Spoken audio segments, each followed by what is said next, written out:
In the depths of night, when shadows whisper and reality bends, there are tales that chill the soul.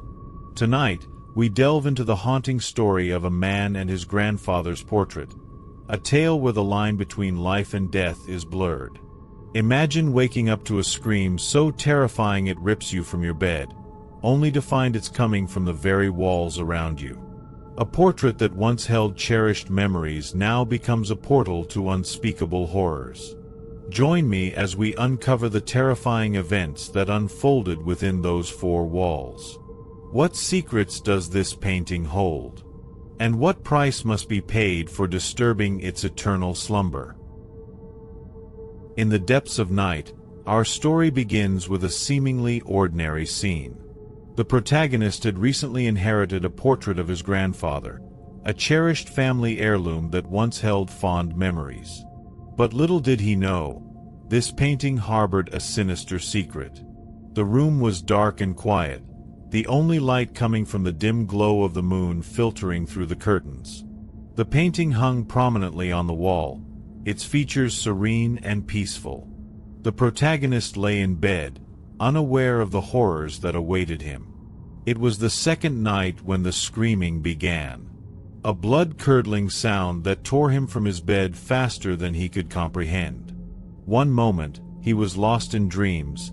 The next, he was wide awake, heart pounding in his chest. His grandfather's face in the painting was no longer serene. It was twisted in agony, eyes wide open, mouth stretched in a silent scream. The protagonist scrambled out of bed, disoriented and terrified. He stumbled across the room, desperate to escape the horrific sound. But as he reached for the door handle, it wouldn't turn. No matter how hard he tried, the door remained stubbornly closed, trapping him in the room with the screaming portrait. The noise grew louder, more intense, each scream reverberating through the walls and into his very soul. He couldn't tear his eyes away from the painting, the grotesque expression etched onto his grandfather's face. It was as if the canvas itself was alive, pulsing with malevolent energy. Panic set in as the protagonist realized there was no way out. The sound was unbearable, piercing through his ears and rattling his bones. He covered his ears, trying to block out the screams, but they only seemed to grow louder, echoing in his mind. Desperation took hold. He pulled at the door again and again, each attempt futile. His breath came in short, ragged gasps, his body trembling with fear. The cold sweat trickled down his spine, making the air around him feel even more oppressive. Then, an idea struck him. If he couldn't escape the room, maybe he could silence the source of the noise. With shaking hands, he approached the painting, his eyes never leaving the tortured face within. Each step felt like an eternity, the floorboards creaking beneath his feet.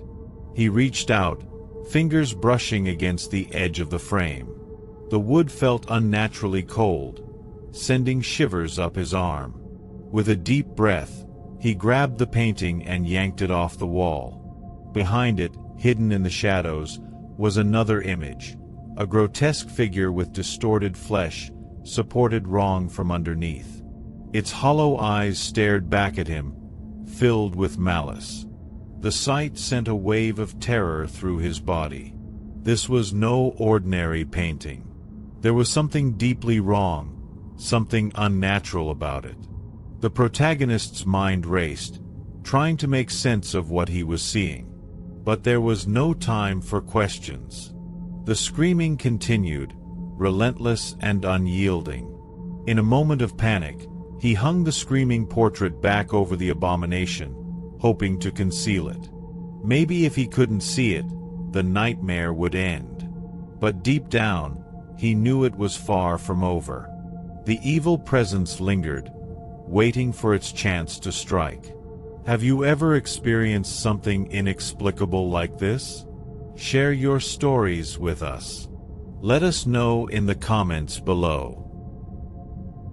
Desperate to silence the noise, the protagonist pulled the painting off the wall. His hands trembled as he yanked it free, revealing what lay hidden behind it.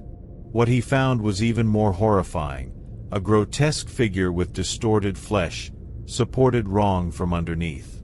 Its limbs were twisted in unnatural ways, its face a contorted mask of agony. The hollow eyes stared back at him, filled with malice and hunger. The sight sent a wave of terror through his body. This was no ordinary painting. There was something deeply wrong, something that defied explanation. He couldn't tear his gaze away, his mind struggling to comprehend the abomination before him. A flickering light effect cast eerie shadows across the room, adding to the growing sense of dread. The dim glow made the grotesque figure seem almost alive, its twisted features shifting subtly in the darkness. The protagonist felt a cold sweat break out on his forehead, his breath coming in short, ragged gasps. This discovery filled him with dread, though he couldn't quite grasp its significance. His heart pounded in his chest, each beat echoing like a drum in the silent room. Panic set in as he realized there was no time to think, no time to understand. In a moment of desperation, he hung the screaming portrait back over the abomination, hoping to conceal it. Maybe if he couldn't see it, the nightmare would end. But the ominous creaking of the frame as he rehung the painting told him otherwise. It was as if the very walls of the room were alive, watching his every move. The air grew thick with tension, the temperature dropping suddenly. A chill ran down his spine, making the hairs on the back of his neck stand on end. He took a step back, trying to put some distance between himself and the painting. But the closer he got to the window, the stronger the feeling of being watched became. Every shadow seemed to shift, every creak of the floorboards amplified in the oppressive silence. The protagonist's pulse raced, his senses heightened as he tried to find a way out. Suddenly, a cold gust of wind blew through the room, extinguishing the last remnants of light. The darkness enveloped him, pressing in from all sides. He reached out blindly, fingers brushing against the rough texture of the wall. His breath came in shallow gasps, his mind racing with fear. Then, without warning, a firm grip grasped his wrist. He looked down in horror to see grandfather's hand emerging from the canvas, cold and pale, gripping him with terrifying strength. The nails dug into his skin, relentless in their pull. The protagonist screamed, struggling against the grip, but it was no use. The hand dragged him inexorably back toward the painting. The cold seeped into his bones, numbing his limbs and clouding his thoughts. He could feel the presence of something ancient and malevolent, its power overwhelming him. The hand shook with effort, but it was still stronger, inch by inch pulling him into the portrait. His feet slipped on the floor, desperate to find purchase. He braced himself against the wall, trying to fight the inexorable pull. But the hand was unyielding, dragging him closer and closer to the canvas. The smell of rotting meat filled his nostrils, overpowering the scent of Old Spice cologne he remembered so well. In a final, desperate attempt to escape, he wriggled and twisted, trying to break free. But just as he thought he might succeed, another hand shot out from the painting, this one catching him by the throat. The cold fingers tightened around his neck, hauling him forward at an alarming rate. His vision blurred, the edges of his consciousness fading as the darkness closed in. He was so close he could smell the decay emanating from the painting, feel the cold touch of death itself. His face pressed against the canvas, the rotten stench overwhelming his senses. Then, in a flash, he was through. He clenched his eyes shut, helpless as the cold arms wrapped around him. For a brief moment, there was silence, an eerie, almost peaceful quiet, as if he had been submerged in thick fog or cool water. The pressure around him was gentle, like being encompassed by heavy mist. A moment later, and the sensation was already retreating. He opened his eyes to find himself standing back in his bedroom, facing the portrait on the wall. Hands folded across his lap, eyes closed, just like it ought to be. The protagonist stumbled back, gasping for breath. His heart raced, adrenaline coursing through his veins. He looked around the room, half expecting the nightmare to continue. But everything seemed normal, the painting serene once again. It was as if nothing had happened, yet the experience had left him shaken to his core. The protagonist screamed, struggling against the relentless grip dragging him back toward the painting. His muscles strained, every fiber in his body fighting against the unnatural force pulling him closer. The cold, decaying arms of the figure in the portrait wrapped around him, their touch like ice on his skin. He could feel the life being squeezed out of him as he was pulled inexorably into the canvas. His vision blurred, the room spinning around him as he fought for every breath. The struggle noises filled the air, punctuated by his own heavy breathing and the heart-pounding music that seemed to echo from the very walls. Each second felt like an eternity, each inch he was dragged closer to the painting a battle against the inevitable. As he was dragged closer, he caught a whiff of something foul, a putrid stench of rotting meat, far removed from the familiar scent of his grandfather's cologne. The smell was overwhelming, making his stomach churn and his eyes water. It was the stench of death itself, a reminder of the horrors that awaited him beyond the canvas. The dark fog enveloped him, swirling around his legs and creeping up his body. It was thick and oppressive, muffling his screams and obscuring his vision. The world outside the painting faded away, leaving only the cold, decaying presence of the figure within.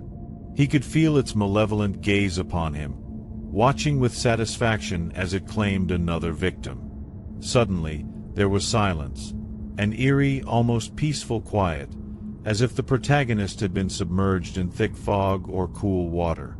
The pressure around him was gentle, like being encompassed by heavy mist. For a brief moment, he thought it might be over, that he had escaped the nightmare. But deep down, he knew better. This was just the calm before the storm. The sensation of being pulled through the canvas was surreal, as if he were passing through a veil between worlds. One moment, he was in his bedroom, fighting for his life. The next, he was somewhere else entirely. The temperature dropped further, the cold seeping into his bones and numbing his senses. His movements became sluggish, his thoughts muddled as the darkness closed in around him. Then, just as quickly, he was released. He found himself standing back in his bedroom, facing the portrait on the wall. Hands folded across his lap, eyes closed, just like it ought to be. Everything seemed normal, the painting serene once again. It was as if nothing had happened, yet the experience had left him shaken to his core. He stood there, panting and trembling, trying to make sense of what had just transpired. His mind raced, replaying the events over and over again. How had he survived? What had happened to him within the painting? Questions swirled in his head, but there were no answers, only more questions. Do you think the protagonist will survive? What would you do in his place? Share your thoughts in the comments below. Let us know how you think this story should end. But the terror wasn't over. As he tried to regain his composure, he heard a faint sound, a whisper barely audible, coming from the painting. He turned slowly, his heart pounding in his chest. The face of his grandfather was still serene, but there was something different about it now. A subtle change, almost imperceptible, but unmistakable. The eyes, once closed peacefully, were now open, just a sliver, but enough to send a chill down his spine. They gazed at him with an intensity that made his blood run cold. And then, the lips parted ever so slightly, forming a single word, "Stay." The whisper echoed in his mind, sending shivers down his spine. What did it mean? Was it a warning? A threat? Or something else entirely? The protagonist backed away slowly, his eyes never leaving the painting.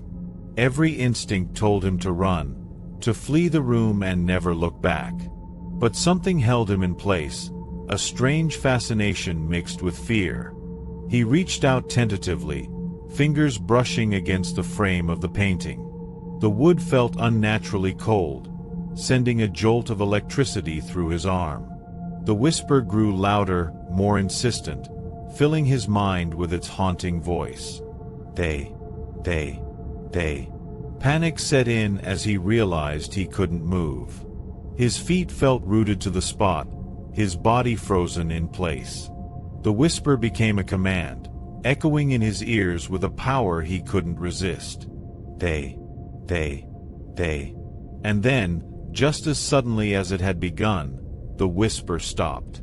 The painting returned to its former state, serene and peaceful once again. The protagonist stood there, trembling and gasping for breath, unsure of what had just happened. Had he imagined it? Or was it real? He stumbled backward, his mind reeling with questions and fears.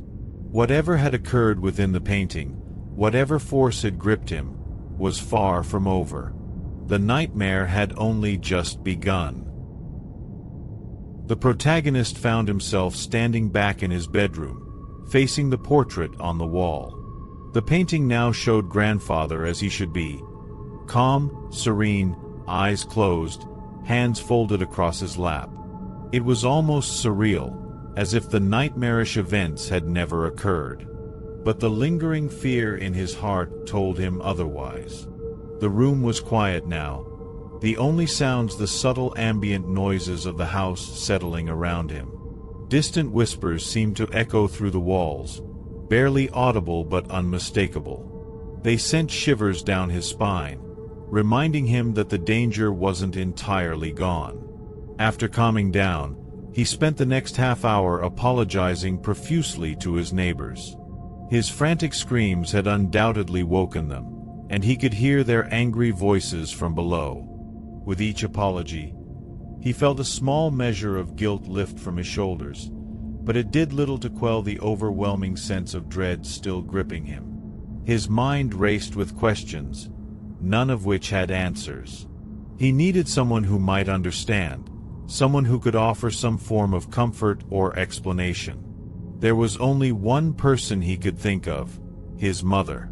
He dialed her number, his fingers trembling slightly as he waited for her to pick up. When she finally answered, her voice was thick with emotion, choked by tears.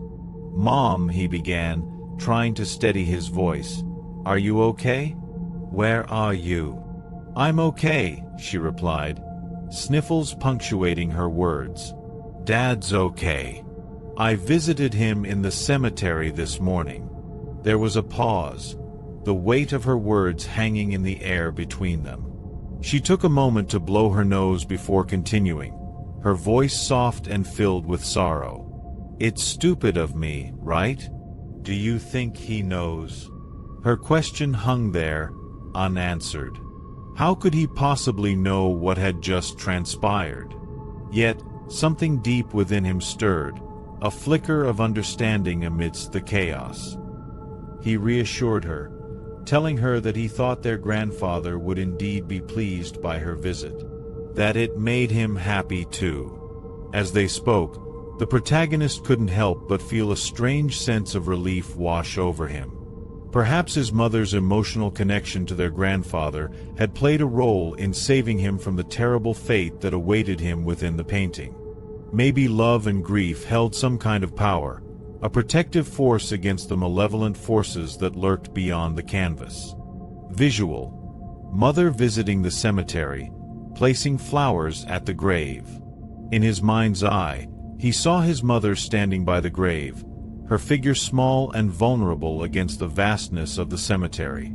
She placed flowers gently at the foot of the headstone, her movements slow and deliberate. The wind rustled through the trees, carrying with it the faint scent of earth and decay. It was a scene both beautiful and haunting, a reminder of the delicate balance between life and death. The protagonist realized then that some bonds transcended even death itself. His grandfather's presence lingered, not just in the painting but in the hearts of those who loved him. And perhaps, in some way, that bond had saved him from being pulled into the abyss. But the experience had left its mark. Even as he tried to return to normalcy, he couldn't shake the feeling of being watched. Every creak of the floorboards, every shadow cast by the dim light, reminded him of the horrors he had faced. He knew now that the painting was more than just a family heirloom. It was a portal, a gateway to a world where the dead walked and nightmares came to life. And so, the protagonist resolved to keep a watchful eye on the painting, to guard against any further incursions from the other side. He would protect his family, no matter the cost. For in the depths of night, when shadows whisper and reality bends, there are tales that chill the soul, and this was one such tale. The story of the self-portrait reminds us that some bonds transcend death, offering both protection and danger. But remember, sometimes the scariest things aren't monsters, they're memories. There's something profoundly unsettling about the idea that our pasts can come back to haunt us, not just in dreams but in reality. The painting held more than just an image.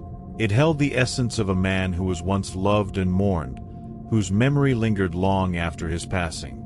And in this case, it wasn't just a benign reminder. It was a vessel for something far darker. Thanks for joining me on this eerie journey. I hope you've enjoyed unraveling the mysteries of the self-portrait alongside me.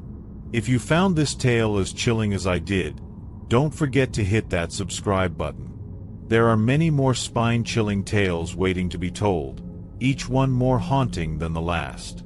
Until next time, stay safe and stay scared. And remember, if you ever find yourself alone in a dark room with a painting that seems just a little too lifelike, think twice before you look away. You never know what might be watching from the other side.